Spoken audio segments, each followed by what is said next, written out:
फिलहाल एक बड़ी खबर पंचायत चुनाव को लेकर सरगर्मियां और ज्यादा तेज हो गई हैं। एमपी में उपचुनाव के बाद पंचायत चुनाव हो सकते हैं। पंचायत चुनाव को लेकर भी तैयारियां और ज्यादा तेज होती हुई नजर आ रही हैं। तैयारियों को लेकर 21 और 22 अक्टूबर को राज्य निर्वाचन आयोग की एक महत्वपूर्ण मीटिंग होगी और बैठक में सभी जिलों के निर्वाचन अधिकारी शामिल होंगे। राज्य निर्वाचन आयोग ने मतदान केंद्रों के भौतिक सत्यापन के लिए निर्देश जारी कर दिए हैं। तो उपचुनाव के बाद पंचायत चुनाव की तैयारी और ज्यादा तेज, क्योंकि इसको लेकर सरगर्मियां शुरू हो गई हैं। चुनावी मौसम शुरू हो गया है एमपी में। उपचुनाव के बाद पंचायत चुनाव कराए जा सकते हैं और पंचायत चुनाव को लेकर तैयारियां तेज हो गई हैं। तैयारियों को लेकर 21 और 22 अक्टूबर को राज्य निर्वाचन आयोग की एक महत्वपूर्ण मीटिंग होगी।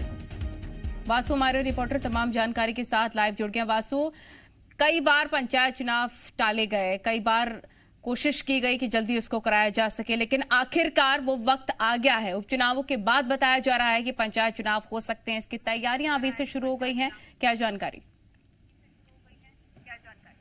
बिल्कुल ललित, देखिए मध्य प्रदेश में कहा जा सकता है कि चुनावों का सिलसिला शुरू हो गया है। उपचुनाव मध्य प्रदेश में हो रहा है 4 सीटों पर। इसके बाद जो जिला पंचायत के चुनाव होने हैं उसकी तैयारियां भी प्रारंभ कर दी गई हैं। लंबे समय से कोविड संक्रमण के चलते ये चुनाव जो है वो नहीं हो पा रहे थे, लगातार टल रहे थे। लेकिन कल एक महत्वपूर्ण बैठक इन चुनावों के संबंध में राज्य निर्वाचन आयोग के द्वारा बुलाई गई है।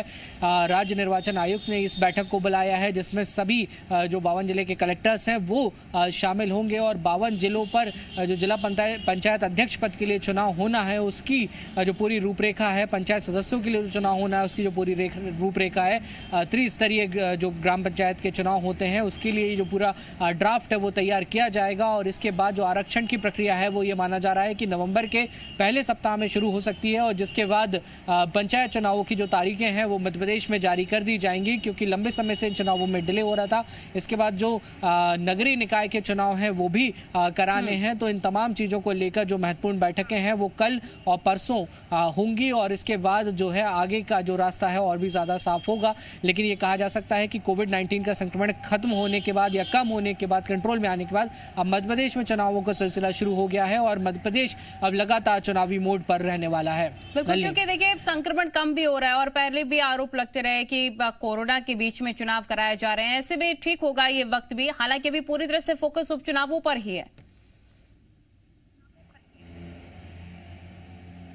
जी बिल्कुल, देखिए उपचुनाव में बहुत ज़्यादा समय नहीं रह गया है। आज 20 तारीख है, आज से ठीक 10 दिन बाद यानी कि 30 अक्टूबर को उपचुनाव के लिए मतदान होना है। बीजेपी कांग्रेस दोनों ही दल जो मुख्य दल हैं मध्य प्रदेश में, मुख्य सियासी दल हैं, पूरी ताकत के साथ उपचुनावों की तैयारी में लगे हुए हैं। लेकिन देखिए जब उपचुनाव खत्म होंगे और नवंबर के पहले सप्ताह में जो पंचायत के चुनाव होने हैं उनके आरक्षण के लिए जो प्रक्रिया है वो पूरी कर ली जाएगी, जो अभी जानकारी मिल रही है। तो उसके बाद संभवतः जल्दी पंचायतों के लिए जो पंचायत इलेक्शन हैं उनके लिए जो डेट्स हैं वो भी आ जाएंगी। ऐसे में चुनाव के बाद बीजेपी और कांग्रेस लगातार जो पंचायत चुनाव है उनकी तैयारियों में दोनों ही दल जुट जाएंगे और मध्य प्रदेश में जो सियासी सरगर्मी है वो इसी तरह से तेजी से चलेगी। लेकिन जो पंचायत के चुनाव होंगे वो भी कोविड-19 की जो तमाम गाइडलाइंस है, प्रोटोकॉल्स हैं, उनके साथ ही कराई जाएंगे। जिस तरीके से इलेक्शन कमीशन ने नतीजे आएंगे जो गाइडलाइंस तैयार की उसका असर भी पंचायत चुनाव में देखने को मिल सकता है। बहुत शुक्रिया वासु तमाम जानकारी साझा करने के लिए।